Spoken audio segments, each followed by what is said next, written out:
pinaghahanda na ang mga general, mga ahotsero. Mukhang there is something up in the airs.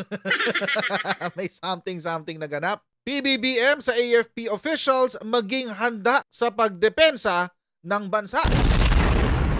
Ang sabi po ng ating Pangulo, bilang leader, hindi dapat umasa lamang ang mga opisyal ng Armed Forces of the Philippines, kundi dapat na maging handa at kagyat na tumugon sa umuusbong na national security at defense realities sa bansa at sa loob ng rehiyon. Yan ang sinabi ni Pangulo kanina. Sa mga newly promoted generals at mga flag officers, araw ng Biyernes, isinagawang oath-taking ng mga newly promoted generals at flag officers ng AFP na idinao sa Camp Aguinaldo sa Quezon City. Pakinggan natin yung speech ni Presidente. Embark on this new chapter in your respective careers.